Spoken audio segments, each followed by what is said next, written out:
Hello, everybody, and welcome to today's ODTN use case team call. Thanks for joining. And as a first order of business, I wanted to talk about sharing the work we have done in both the Cassini and TIP and the Telefonica plus Nokia plus Adva demo that we had at OFC. So I'm working with different people to re-provision the environment that we had at Telefonica because the devices were used for another demo, so we don't have the exact same environment. Working on that for the OLS demo. For the Cassini demo, I have the devices in the office. It's just a matter of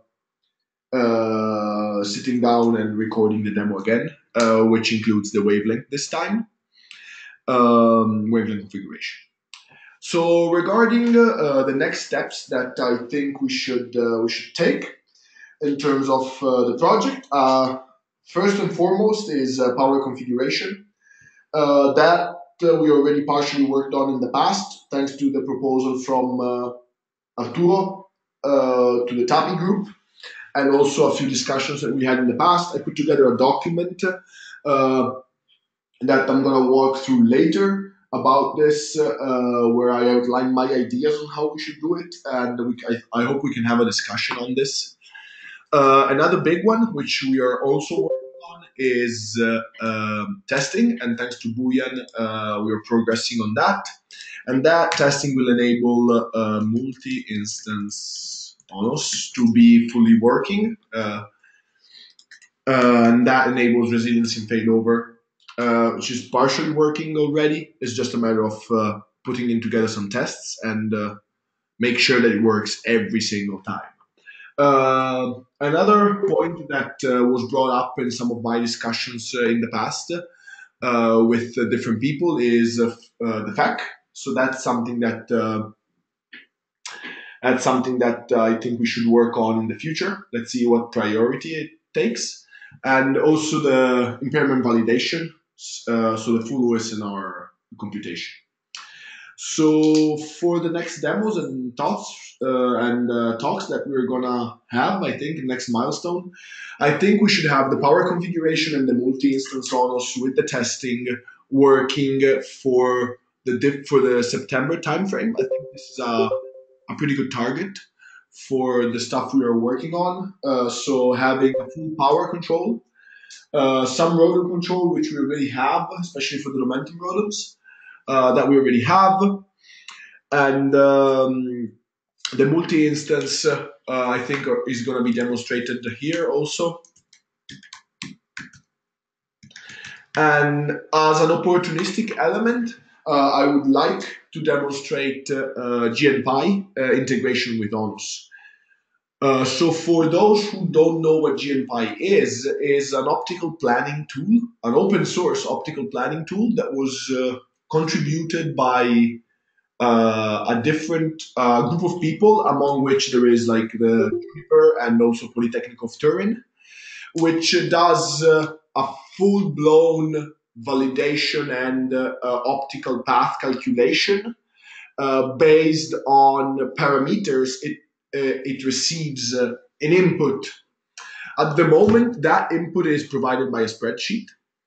When I was at OFC, I discussed with Vittorio Curri from Politecnico of Turin, but also with a few people from the Juniper team, among which Kevin.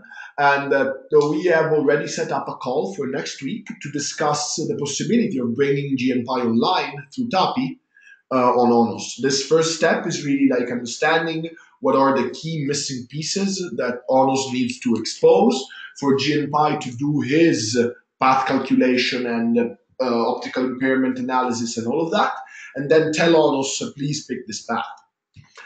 So it's an opportunistic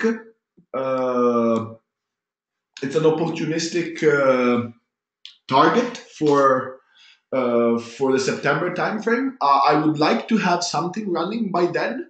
The group in Polytechnic of Turin is very much enthusiastic about this work, so I think we can have some discussions over there, and they might contribute that piece.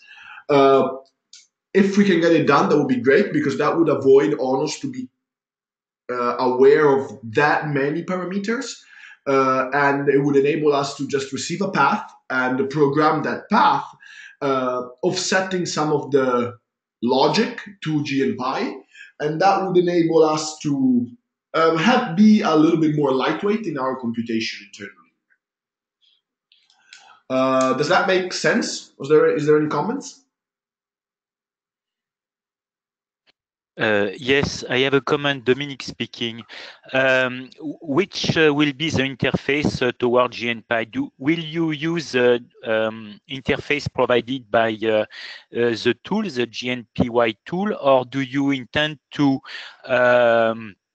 yes, as you wrote here in the minutes, to consider the TAPI path computation service as a possible service to be interfaced with GNPy. Yes, that is what I think we should do for a number of reasons. That's a very good question, by the way. I mean, the two reasons why I think TAPI should be the interface is because we already have a TAPI northbound on ONOS. So we should extend it a little bit, but not too much, probably. And also because TAPI would be the one that we would use to get programmed. So also from a GNPy perspective, that interface, they should implement just one client server mechanism and not have another one. And also TAPI already provides some of a well-known mechanism and is a well-known API. And it would enable us, if we follow this, the TAPI standard, to both extend the TAPI if and when needed to expose these parameters, if they're not already present, and also to be capable of, let's say, in the future, moving to different platforms. Let's say GNPy has a GNPy v2, which redoes the code base. We could use that one with just TAPI, or we have NGONOS already in the future, and we could swap it out, keeping the same interface. Does that make sense? Yes. I think it makes, for me at least, makes sense. But I have another question related to that. Is what will be the extension maybe needed to be worked on in TAPI? At least I think which TAPI services also you are considering? I think it's path computation service maybe, and what will be the I should say the parameters. Do you intend to report some physical layer parameters to through the TAPI interface to GNPy module function? So that's a good question. I have a fairly low knowledge of GMPY as a whole. As I said, I have a scheduled call next week with the people from Polytechnic of Turin and the Juniper that are kind of leading the effort to really understand like these parameters that are needed. I think we will expose some optical parameters. I don't know exactly which ones are needed by GNPY itself. So there might be a need to both. There's definitely a need to extend the ONOS northbound to expose some parameters. There's definitely a need to get these parameters out of the devices to do this integration, and if they're not exposed already through TAPI, need to expose them through TAPI. So this is it's going to be a three-step process. I need to understand what parameters GNPY needs. I need to make sure that TAPI has them and in the current form, and I need to make sure that OpenConfig can has them too. So when all of these hold true, like OpenConfig has them and TAPI has them, I can extend ONOS to pull these parameters through OpenConfig, expose them to TAPI on the northbound, and then extend GMPY to get those parameters, make computation, and send them down. And send ONOS the path that it should take across the network with a given lambda and probably a given power and probably a few other things. Yes, I think we need to discuss because I don't have also all the visibility on that. I think it's an interesting goal to pursue, definitely. What I don't have all the visibility and knowledge is what in fact is required for GNPY, because I don't know also the detail of GNPY. There is a data model also that is provided by GNPY that we may need to align with the TAPI if we consider the TAPI as the interface between ONOS and GNPY. And yes, but maybe there are also other questions that I have in mind, but are not very clearly in my mind, that we may discuss and exchange further. I have set up a call for some time. I don't remember if this week or next week to discuss these elements with the people from the GMPY group. So as soon as I have that information, I will give more detail. I'm gonna make sure to have at least a few links in here by next week, so you guys can go and take a look at the tool in itself. Okay.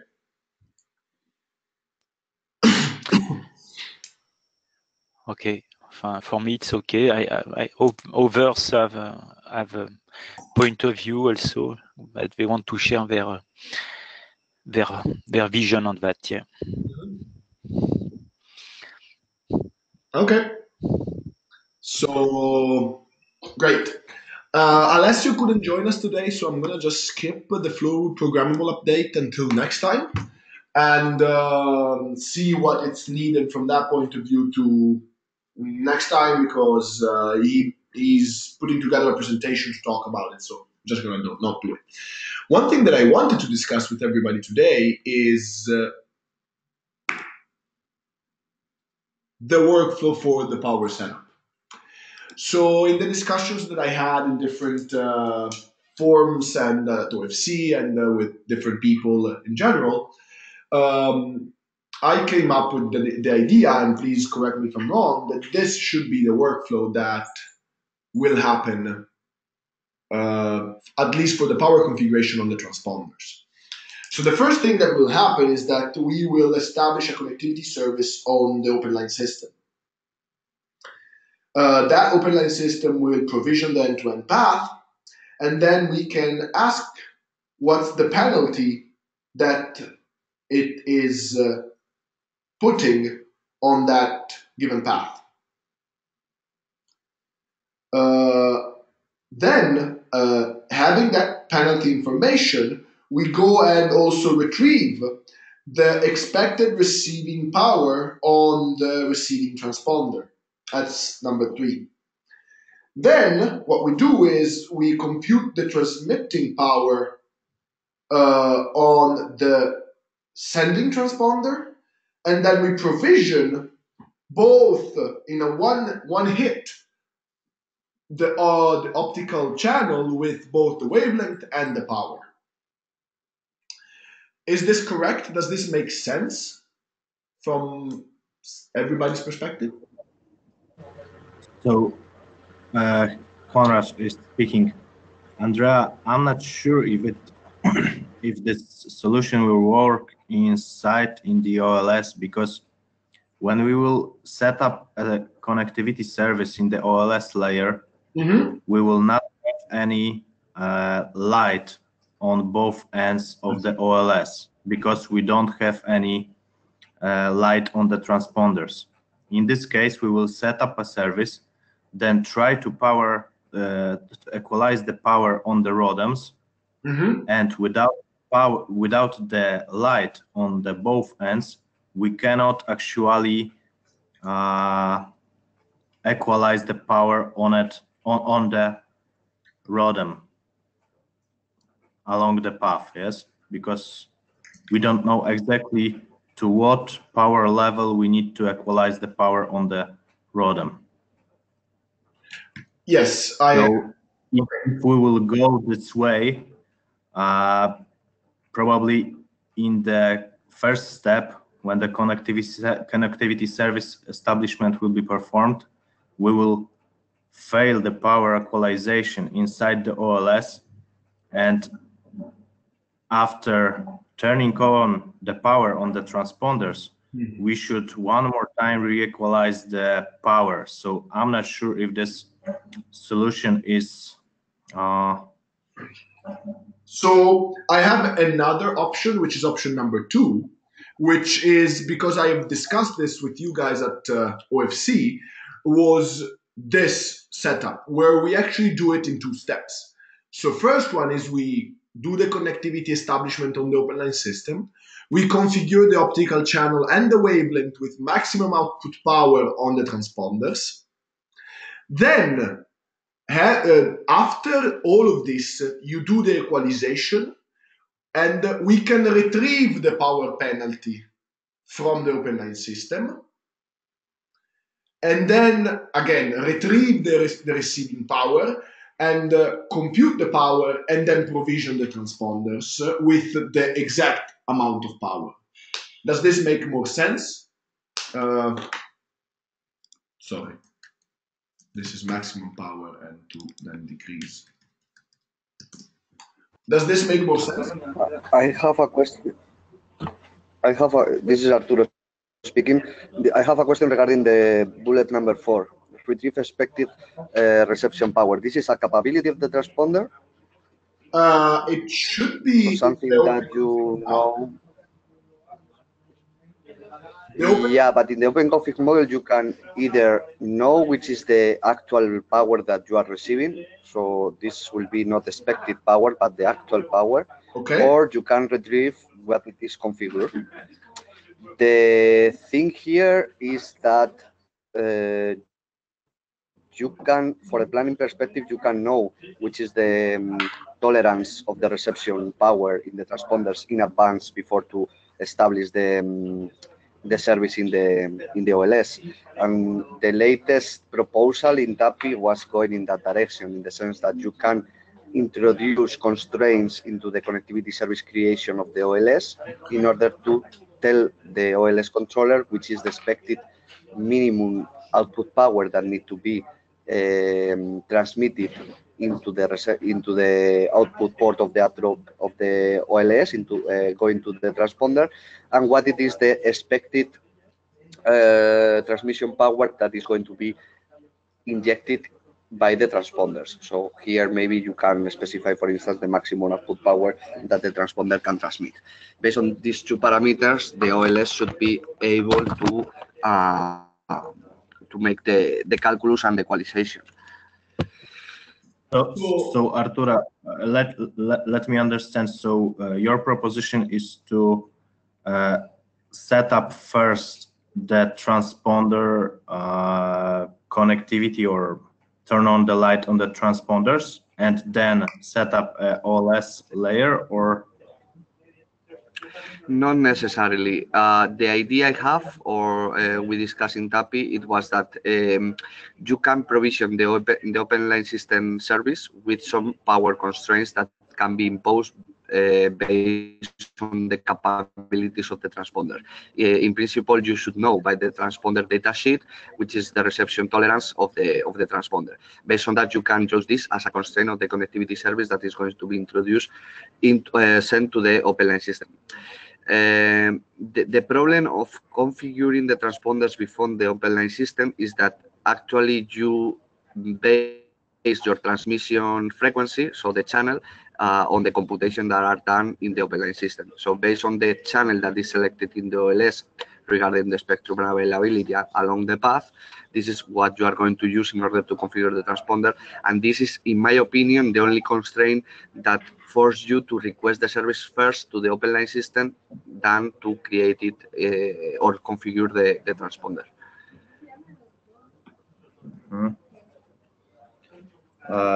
So my idea, it was introducing these constraints, at least you can allow the open line system to have the details of what it is going to be injected into the media channel, so which is going to be the transmission power that is going to be configured in the transponders, and what it is going to be or what it is the tolerance in the reception that this transponder has. So based on these two parameters, you have the input-output power on the endpoints of the media channel that you are requesting. Okay, so I need to double check how it will behave in the hardware layer if we will not have any light on the endpoints in the OLS layer, and we will try to equalize ROADMs to particular power level.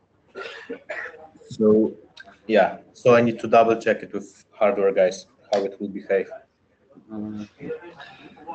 Because Conrad, the only problem, I mean, I understood your situation because this is something that I already discussed with you before. But from the planning perspective, I mean, you should know which is going to be the channel or the media channel central frequency that the transponder need to be configured to in order to configure it. I mean, this is something that is coming from the OLS side, yes, this so is true, but, that's why. But the central frequency is a different story than the power level, I think so. So the central frequency we can probably expose, but I'm not Then sure your how solution for your system, your solution will be something like a pre-path computation of the service before the actual provisioning.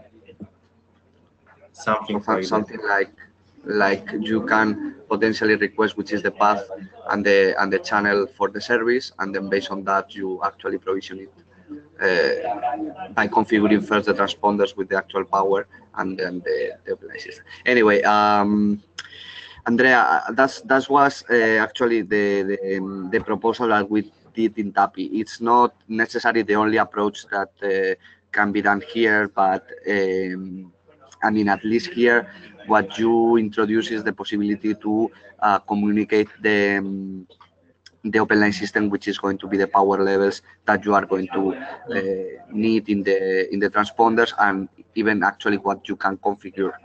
I think that we define that like thresholds, like minimum and maximum. So it's something that it can be also allow you a degree of flexibility in the configuration in the latest step. But in my opinion, this is something that is useful.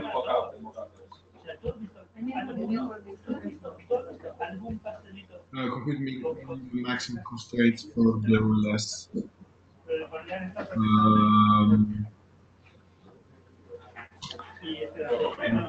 So basically, the workflow would be something like this: compute.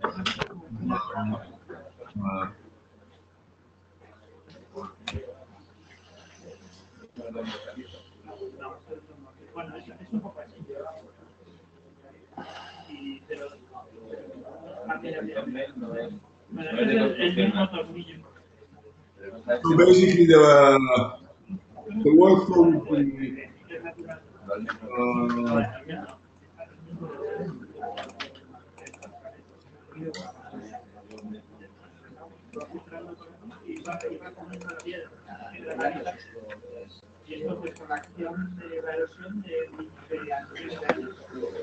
okay.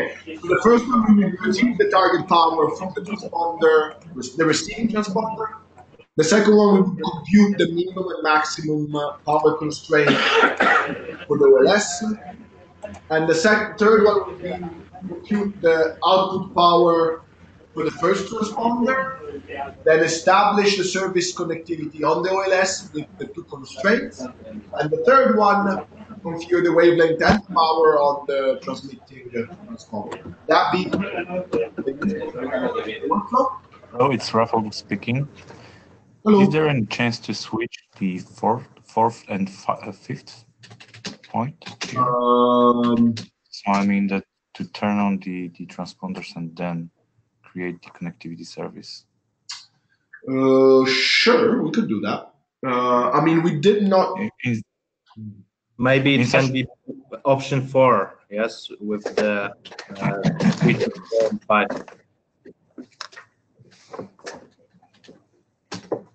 We just discussion now the options, yes, and then we need to verify what are the possibilities on the hardware side. I agree. You mean doing like, I have then to report them to the image, but I'll do that later. Like, so the first we configure the wavelength and the power of the transponder, and that enables us to open up the light with a certain power on the open line system, and then the open line system will tune itself. Is that what you're saying? Yeah, that is right. Yeah. And I'm able to do power computation because you guys still enable the minimum maximum penalty. Yeah, beforehand. System.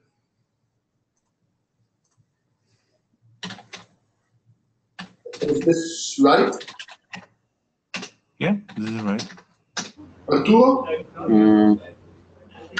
Okay, let me try if I understood. Retrieve target power from the reception of the transponder. That's correct. Capabilities of the transponder. Then compute min maximum power constraint. This is actually just known if you compute the path, right? So this means like you are computing the path for the target signal, let's say. Yeah, and this is the point in which we need to figure out how we want to do this. But in functional, let's say, steps, it makes sense, right? Request path computation is something needed just in case you cannot send the connectivity request before the signal is present, let's say. That is right. Right? Maybe we can also try to create specific RPCs for this. I don't know, but there's something which we need to solve here. But in case of the functional steps, it makes sense for me. And for this step, do you use a physical simulation engine tool such as GNPY for doing that? For computing this path? Not exactly. We are just having our own implementation of computation and including the optical impairments stuff. Okay. Okay. Because I think we make. Yes. No, sorry. Go ahead, Dominic. No, no. It was maybe too premature to ask the question, because at this level, I think we may ask for a path computation, for path feasibility, and maybe to go through the GNPY engine to ask if the path computed at the OLF's level is feasible or not for this. I should say this is similar to the GNPY physical simulation engine tool for requesting the computation of this optical channel path. But okay, if I understand correctly, what Dominique is saying is that this path computation can be done on the OLS controller, and that's perfectly fine, or by somebody else if he knows the internals of that open line system.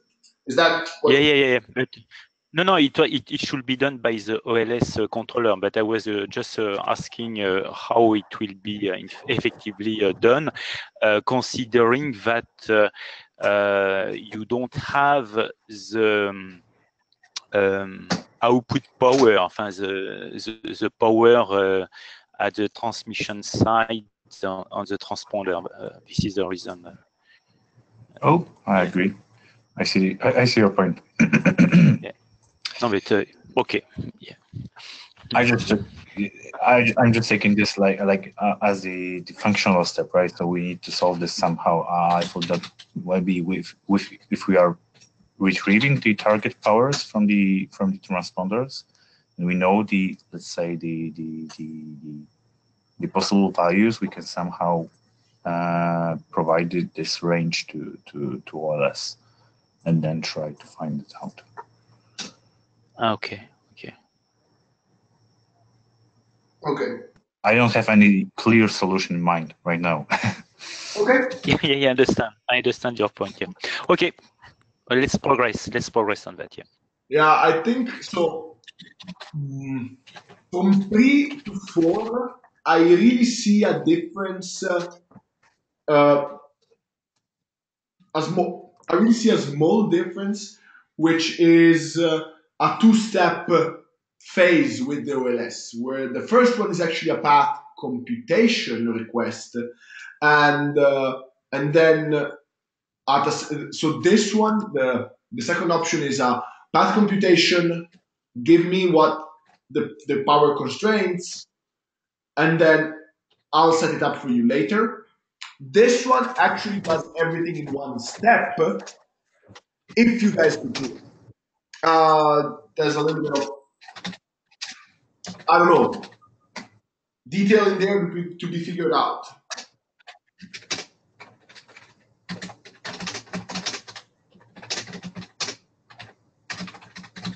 I can polish these and send them to you, Conrad and Rafa, so you can take a look. Yeah, sure. And we'll examine examine every option here. So. Yeah, tell me what you guys can do, and then we can discuss what are the options of the workflow, basically. Sure. Okay.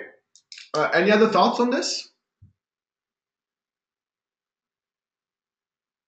No. Okay. Great.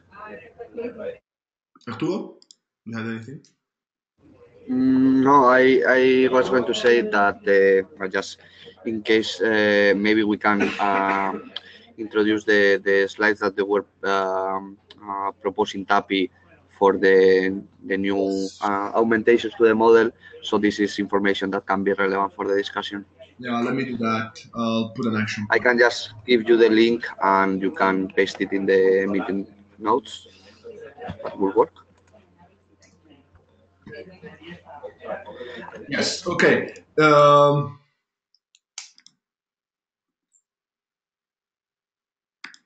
So this was sorry. My bad. This was the OpenConfig power parameter, the target output power, which is the one we should configure. I still need to put in here I have an action point to put in here the receiving information, but I can do that easily. Okay. Okay. Next up is the TAPI. What's the state of TAPI? And thanks to Karthik that we have over here. Can you give us a little bit of an update? Karthik, Lyndon, whoever wants.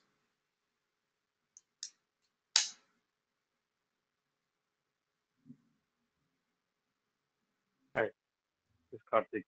So the state of TAPI is we had our face-to-face last week, and there will be minor tweaks, but nothing major that would impact this project. Okay. And like Arturo mentioned, about 2 weeks ago, we did incorporate the proposals from Arturo into the current photonics model. So it's interesting. I'm not sure whether those slides were reviewed in this call or not, but I think it might be useful, Arturo. I don't know what you think. No, they review those slides, because we did have quite some discussion on those. What comes first? What comes next? So one good, I would say, feedback would be to actually review those slides. Arturo can present those on this call if it has not been done, right? To get an actual feedback from this side of the wall. Right. But that aside, we will be doing the RC1 end of this week, and I would expect bugs to be there, but after this point on, it will be more or less bug fixes as opposed to features. So that's where the TAPI will be. You were proposing that I present the OSNR or the power proposal? Power proposal here, if it is not discussed. It was actually presented, I don't know, a couple of weeks ago when it was, but it can be presented again. It's not a problem. Okay, just to make sure everybody is on the same page. Sure. Okay. What about these 2 points, Carl? You guys discuss them? Not these two. These two. The UID and the RPC difference that we encountered. UID. The UID was mainly that right. who does computation of the UID and how it is retrieved and agreed upon from a client-server perspective. You remember that discussion? Right. Yeah. So that is accepted, right? This is what we said we would do. Enforcement engineer that provided UID by the client is the one used, right? Okay, and so RPC should align with what REST does. That's the more tricky one, and it basically comes down to more or less you would align, but from the RPC side of things, there were like two things only like that we found. One was the retrieve and the retrieve all, right? So when we did retrieve all, there was a discussion on whether we should return the IDs or we should return the objects. And then the comment was, why don't we do both? Right. So that's probably the way to go. So that part should be like more like bug fixes or alignment. So it's not really features. So that should be there. okay. So I would say the RPC and UID should be there. I mean, that's not really feature discussion. One was more like comments, and other was to make it what we can do with REST. Okay, and so you or rather the sorry, so you expect this discussion to be moved to 2.3 target? Is that what you're saying? no, I would say there is no discussion really. We would just have to we would do it. If it's not done in RC1, it will be done in RC2. So it's more, think of it as more as bug fix alignment, okay, as opposed to feature. Right. So the intention is to align. So if there are some cases where it's not aligned, we will do it. We'll just do it. Okay, so both of these will be in 2.2. That's what you're saying. Right. Okay, perfect. Right. Great. So we did discussion. The OSNR is what I would consider kind of features. So because it's something that is new and that requires discussion on both sides here as well as in TAPI, right? So when we propose something like OSNR, there would be some discussion on how you can use it, whether the systems can support it, and things like that. Okay.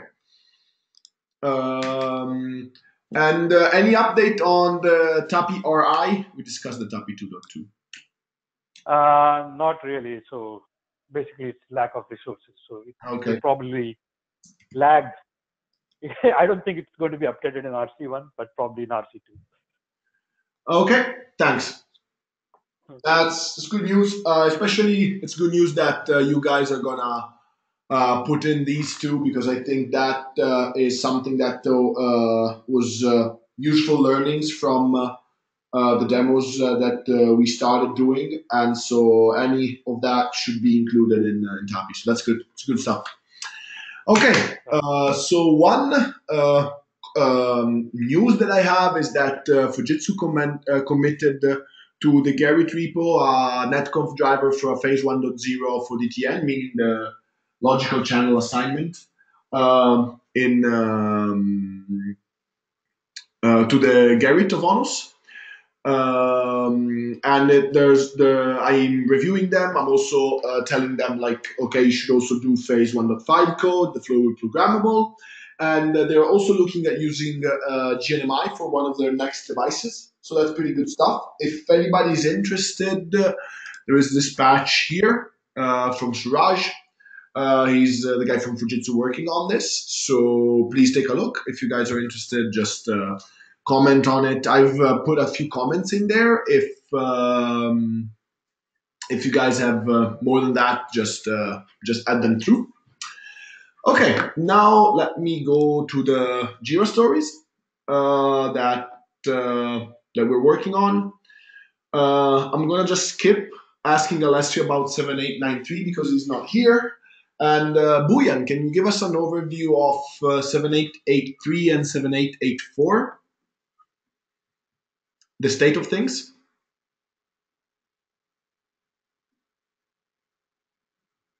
All right. And the 8, what? I just put your patch here. Okay. Yesterday we posted a patch on the on the Gerrit, and it shows that we has tested successfully on the single ONOS instance, and but encounter some problem in the multi-instance And for now, we have successfully for the ONOS building, the ONOS compiling and ONOS package for the Docker containers, and then we test our the Cassini and the Cassini emulator startup and the punishment the push Yeah, sorry, the there was topology. can you put down your volume when you're speaking, please? What? Can you put down your volume when you're speaking? Like mute the speaking, not the microphone. Just mute the speaking for now.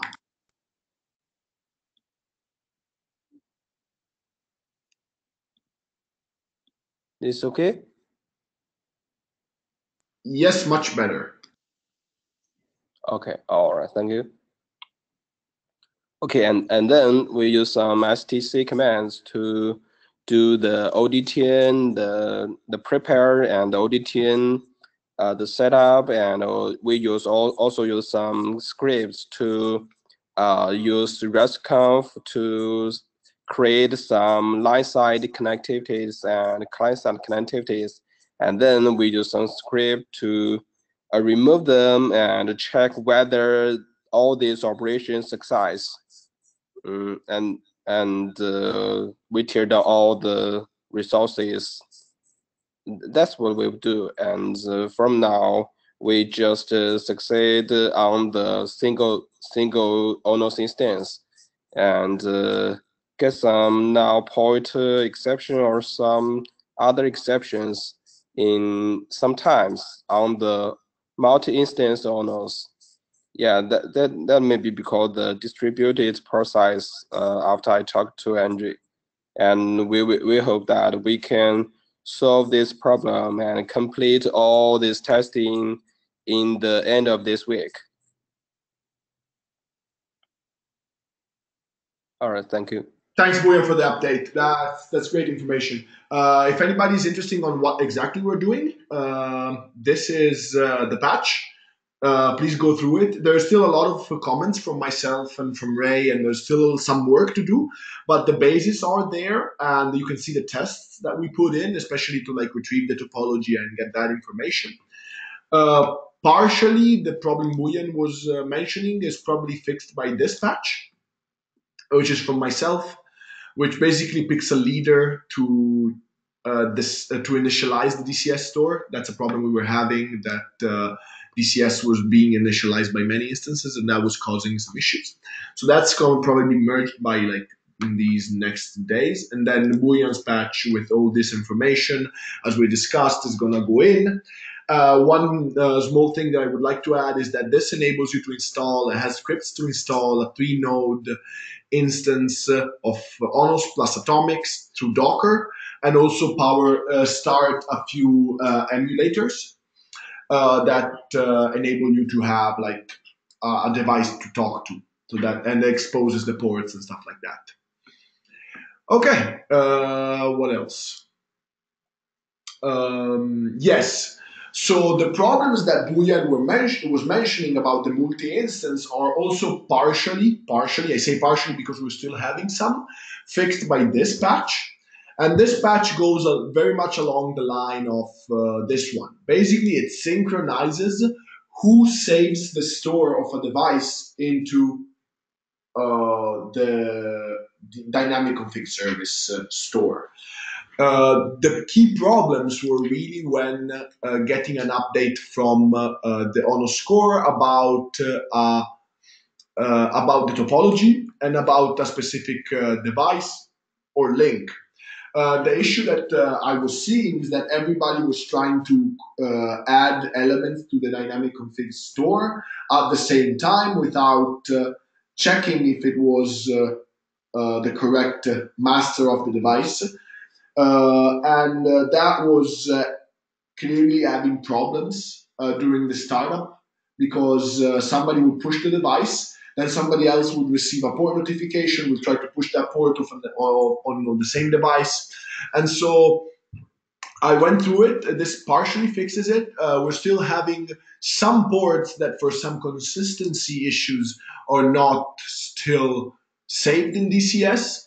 and through Boolean tests, I'm able to reproduce this issue very much in a very nice way. And so through this test, we can also try and put some fixes in. So that's what we'll be working on in the next few days to make this usable in a multi-instance environment.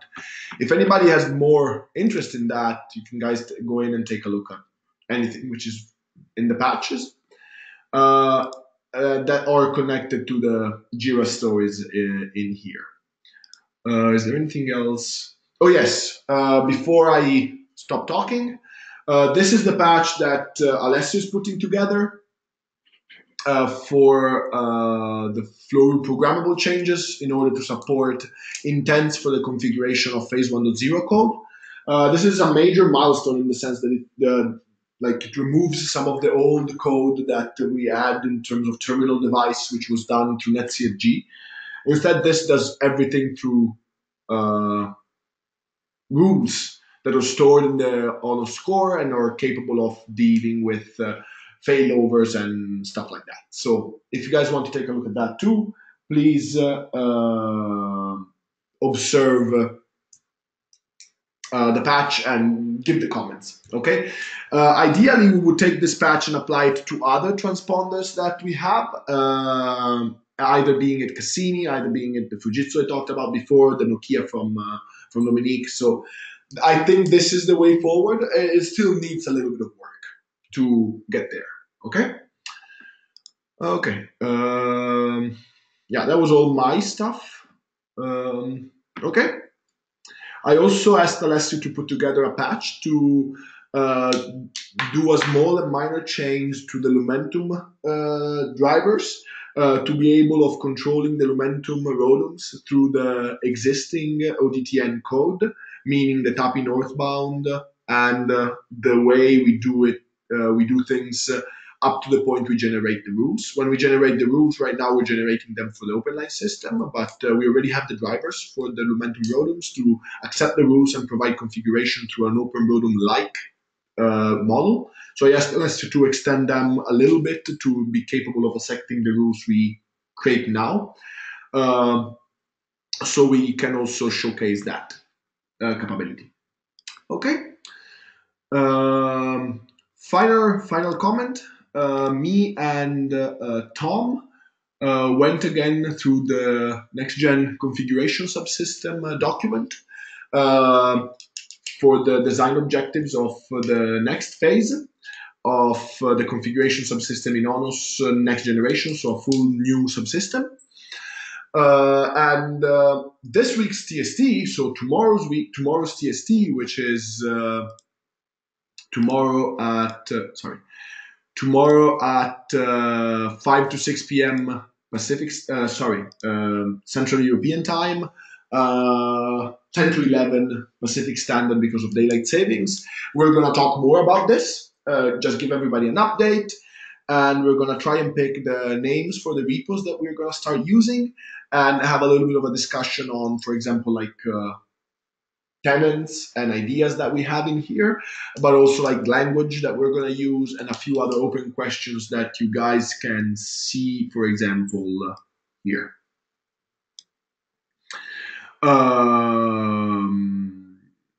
So if you guys have any thoughts on that, just drop us a line and we will discuss it tomorrow's TST, or just join the TST and you can discuss it with us. Okay. Any other thoughts, comments?